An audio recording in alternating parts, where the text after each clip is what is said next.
Dear students, welcome to online class organized by Gyangri Adarsha High School. Hope all of you are quite well. Today I am going to discuss about one of the most easiest topics of grammar, and it is narration or speech. Narration or speech অর্থ হলো উক্তি, অর্থাৎ বক্তা যা বলে তাই হলো উক্তি। বক্তার বক্তব্যটাই হলো ন্যারেশন বা স্পিচ। ন্যারেশনকে আমরা দুই ভাগে বিভক্ত করি, ডাইরেক্ট স্পিচ, ইনডাইরেক্ট স্পিচ, অর্থাৎ প্রত্যক্ষ উক্তি এবং পরোক্ষ উক্তি। বক্তা যা বলে তা হুবহু প্রকাশ করাই হলো ডাইরেক্ট স্পিচ। যেমন he said I am going to school. এখানে I am going to school এটা ইনভার্টেড কমার মধ্যে থাকবে, তাহলে ইনভার্টেড কমার মধ্যে যা থাকবে সেটা হলো ডাইরেক্ট স্পিচ। এবং বক্তা যা বলে তা একটু মডিফাই করে, অর্থাৎ পার্সনগত এবং টেন্সগত পরিবর্তন করে একটু ঘুরিয়ে বলাটাই হলো ইনডাইরেক্ট স্পিচ। একটা উদাহরণের মাধ্যমে বিষয়টা ক্লিয়ার হবে।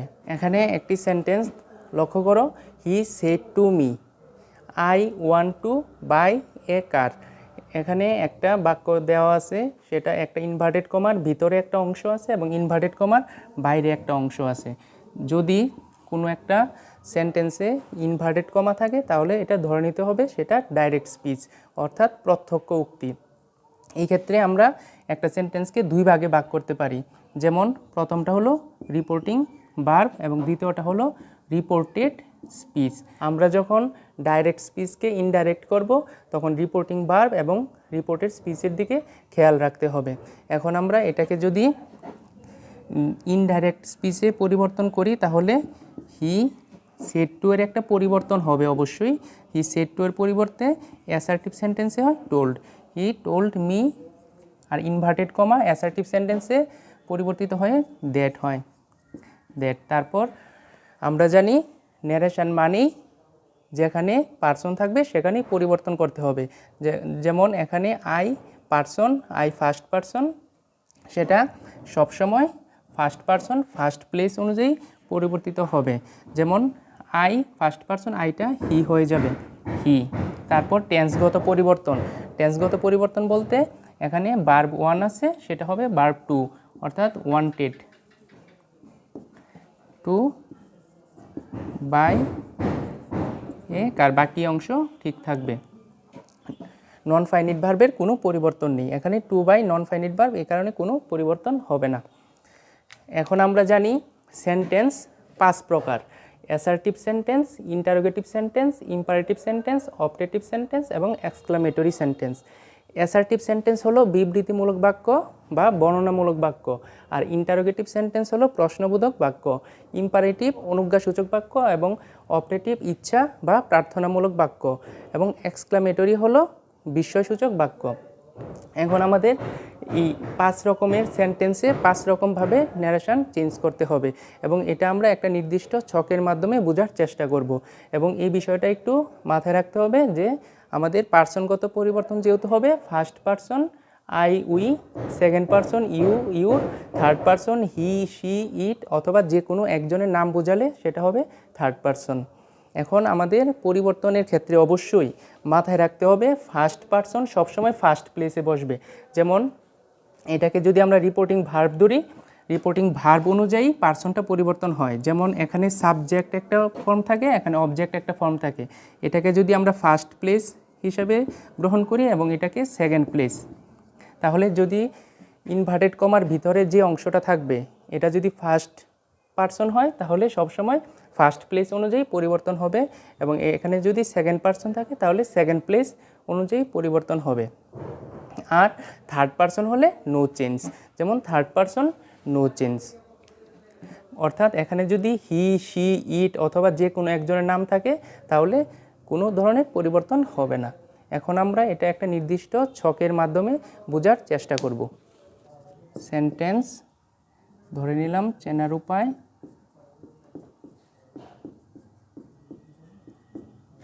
যেহেতু সেড টু এর একটি পরিবর্তন হয়, সেড টু এর পরিবর্তন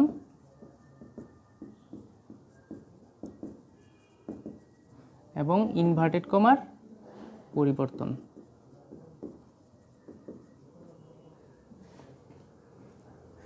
প্রথম সেন্টেন্সটা আমরা জানি অ্যাসার্টিভ সেন্টেন্স। অ্যাসার্টিভ সেন্টেন্স মানে হলো বিবৃতিমূলক বাক্য বা বর্ণনামূলক বাক্য। এটা চেনার উপায়। ধরে নিলাম ক্রস, তারপর অ্যাসার্টিভের পর ইন্টারোগেটিভ। ইন্টারোগেটিভ সেন্টেন্স চেনার উপায়, প্রশ্নবোধক চিহ্ন থাকলে আমরা বুঝতে পারবো সেটা ইন্টারোগেটিভ সেন্টেন্স। তারপর ইম্পারেটিভ। ইম্পারেটিভ সেন্টেন্স চেনার উপায় হলো প্রথমে মূল ভার্ব থাকবেই, মূল ভার্ব অথবা লেটস থাকে, ডোন্ট থাকে, প্লিজ, এই ধরনের অনুরোধ জাতীয় শব্দ থাকে। অপারেটিভ সেন্টেন্স চেনার উপায় মে অথবা লং থাকবে। এক্সক্লামেটরি সেন্টেন্স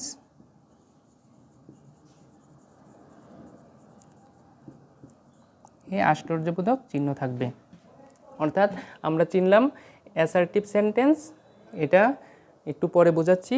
ইন্টারোগেটিভ সেন্টেন্স প্রশ্নবোধক চিহ্ন, ইম্পারেটিভ মূল verb let's, don't, please, operative sentence may অথবা লং, এক্সক্লামেটরি সেন্টেন্সে আশ্চর্যবোধক চিহ্ন।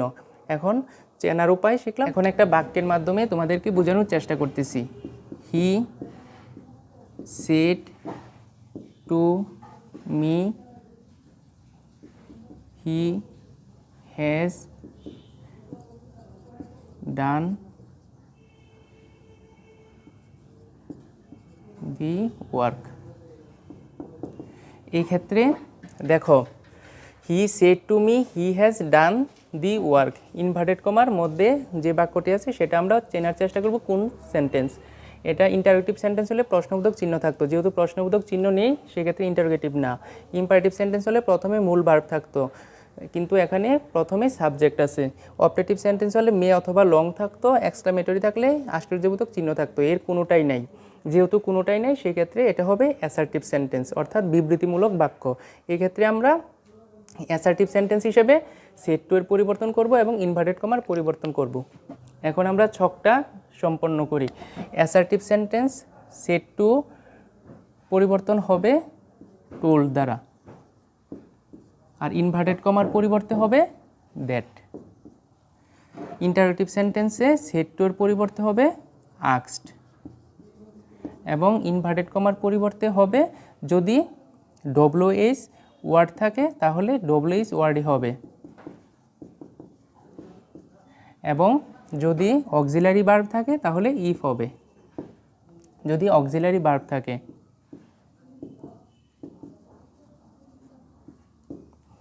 আর ইম্পারেটিভ সেন্টেন্সে যদি সেট টু এর পরিবর্তন আদেশ বুঝালে অর্ডার্ড,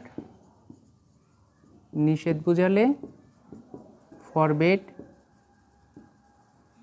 অনুরোধ বুঝালে রিকোয়েস্টেড। আর কোনো সেন্টেন্স দ্বারা যদি কোনো কিছু না বোঝা যায় তাহলে সেটা হবে টোল্ড। আর অপারেটিভ সেন্টেন্সে ইচ্ছে বুঝাইলে হবে উইশড, আর প্রার্থনা বুঝাইলে হবে প্রেড। আর এক্সক্লামেটরি সেন্টেন্সে সেট টু এর পরিবর্তে হবে এক্সক্লেমড উইথ জয় অথবা এক্সক্লেমড উইথ সরো। যদি আনন্দ বোঝায় তাহলে এক্সক্লেমড উইথ জয়, এবং দুঃখ বুঝাইলে এক্সক্লেমড উইথ সরো। তাহলে আমাদের বাকি রইল ইনভার্টেড কমার পরিবর্তে। ইনভার্টেড কমার পরিবর্তে অ্যাসার্টিভ সেন্টেন্সে দ্যাট লিখলাম, আর ইন্টারোগেটিভ সেন্টেন্সে চেনার উপায় প্রশ্নবোধক চিহ্ন সেট টু এর পরিবর্তে আস্কড, ইনভার্টেড কমার পরিবর্তে ডব্লিউএস ওয়ার্ড থাকলে ডব্লিউএস ওয়ার্ডই হবে, এবং অক্সিলারি ভার্ব থাকলে ইফ হবে।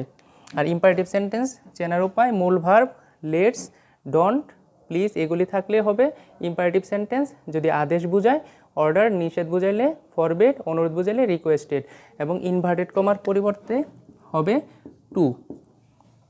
আর অপারেটিভ সেন্টেন্সে চেনার উপায় মে অথবা লং থাকবে, সেট টু এর পরিবর্তে ইচ্ছা বুঝাইলে উইশড, প্রার্থনা বুঝাইলে প্রেড, আর ইনভার্টেড কমার পরিবর্তে হবে দ্যাট।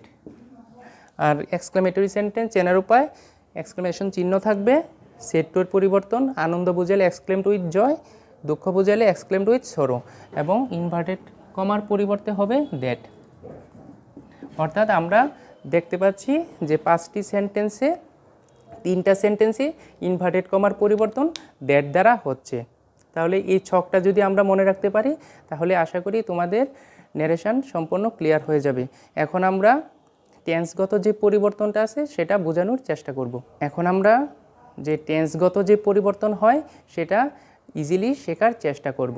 যেমন যদি এম ইজ থাকে তাহলে ওয়াজ হবে, যদি আর থাকে ওয়ার হবে, যদি হ্যাভ অথবা হ্যাজ থাকে তাহলে হ্যাড হবে, যদি ভার্ব 1 অর্থাৎ মূল ভার্ব থাকে তাহলে ভার্ব 2 হবে, যদি ভার্ব 2 থাকে অর্থাৎ মূল ভার্বের পাস্ট ফর্ম থাকে তাহলে হ্যাড প্লাস ভার্ব 3 অর্থাৎ হেডের পরে মূল ভার্বের পাস্ট পার্টিসিপল ফর্ম হবে।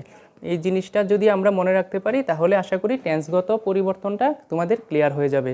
যেমন এম ইজ থাকলে ওয়াজ, আর থাকলে ওয়ার, হ্যাভ অথবা হ্যাজ থাকলে হ্যাড, ভার্ব 1 থাকলে ভার্ব 2, ভার্ব 2 থাকলে হ্যাড প্লাস ভার্ব 3। এখন একটি উদাহরণের মাধ্যমে বোঝার চেষ্টা করি। He said to me I am reading a book. এটা যেহেতু ইনভার্টেড কমার মধ্যে আছে সে কারণে এটা ডাইরেক্ট স্পিচ। এখন সেটাকে আমরা ইনডাইরেক্ট করার চেষ্টা করব। তাহলে প্রথমেই আমাদের দেখতে হবে এটা কোন sentence. I am reading a book এটা হলো অ্যাসার্টিভ সেন্টেন্স, সেই ক্ষেত্রে সেড টুর পরিবর্তে হবে told. Told me inverted comma উঠবে দ্যাট দ্বারা। দ্যাট আই যেহেতু ফার্স্ট পারসন ফার্স্ট প্লেস হয়ে যাবে হি। এম যেহেতু থাকবে এম থাকলে হয়ে যায় ওয়াজ, তারপর বাকি অংশ অপরিবর্তিত। আশা করি বিষয়টা তোমাদের ক্লিয়ার হয়েছে। He told me that he was reading a book. এখন আমরা আরেকটি ইন্টারোগেটিভ সেন্টেন্সের উদাহরণের মাধ্যমে আজকের ক্লাসটা শেষ করব। এখানে he said to me are you ill, অর্থাৎ যেহেতু প্রশ্নবোধক চিহ্ন আছে সেটা ইন্টারোগেটিভ সেন্টেন্স। ইন্টারোগেটিভ সেন্টেন্সে সেড টু এর পরিবর্তন প্রথম সেড টু এর পরিবর্তে হয় আস্কড। হি আস্কড মি, যেহেতু এটা অক্সিলারি ভার্ব সেক্ষেত্রে হবে ইফ। ইফের পরেই আমাদের সাবজেক্ট খুঁজে বের করতে হবে। যেহেতু সাবজেক্ট এখানে সেকেন্ড পারসন সেকেন্ড প্লেস, যেহেতু এখানে ইউটা সাবজেক্ট আকারে আছে সেক্ষেত্রে মিটা অবজেক্ট আকারে আছে। এখন মিটাকে সাবজেক্টিভ ফর্মে নিতে হবে, তাহলে হি আস্কড মি, মি এর সাবজেক্ট হবে আই, যেহেতু আর থাকলে হয় ওয়ার, কিন্তু এখানে আয়ের সাথে কি হবে, যেহেতু ফার্স্ট পারসন আই এক্ষেত্রে ওয়াজ। এখানেই কমপ্লিট। তাহলে he said to me are you ill এটা হবে he asked me if I was ill. শেষ, কমপ্লিট হবে এভাবেই। আগামী ক্লাসে আশা করি তোমাদের বাকি যেই ইম্পারেটিভ, অপটেটিভ এবং এক্সক্লামেটরি সেন্টেন্স আছে সেগুলি নিয়ে আলোচনা করব। এগুলি তোমরা বাড়িতে প্র্যাকটিস করবে, যত প্র্যাকটিস করবে ততই ভালো শিখতে পারবে। তাহলে তোমাদের ক্লাস আজকে এই পর্যন্তই। আগামী ক্লাসের আমন্ত্রণ জানিয়ে আজকের ক্লাস এখানেই শেষ করলাম। সবাই ভালো থেকো।